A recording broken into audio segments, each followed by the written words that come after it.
Pilot Sumit कपूरला कुणी blackmail केलं का?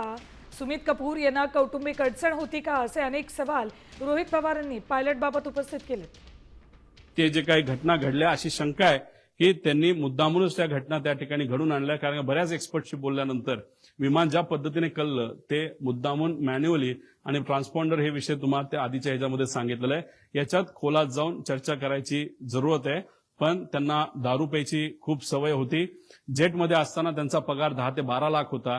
पण आता या कंपनीमध्ये आल्यानंतर कारण त्यांचं लायसन्स बंद झालं होतं, ते 3 वर्ष बंद होतं. कोविडच्या काळामध्ये त्यांना काम मिळालं नाही. 5 वर्ष ते बिना पैशाचे होते नाही पगाराचे होते. आणि त्यानंतर लेअर जेटमध्येच त्यांना संधी का दिली? कारण लेअर जेट बघतच नाही काय की कोण कसला आहे काय, कोणाला काय अनुभव आहे, कोण कुठं दारू पिला होता का काय वेगळं केलं होतं. आणि लेअर जेटमध्ये आल्यानंतर त्यांचा पगार 12 लाखावरनं 3.5 लाखावर आला. आणि त्यात 25,000 रुपये का 20,000 रुपये प्रत्येक एका विमानाच्या फेरीला त्या ठिकाणी ते वापरायचे. असे जर 10 फेऱ्या केल्या तर 2.5 लाख आणि 3, 3.5 म्हणजे 6 लाखाचा पगार त्याच्यामध्ये होता.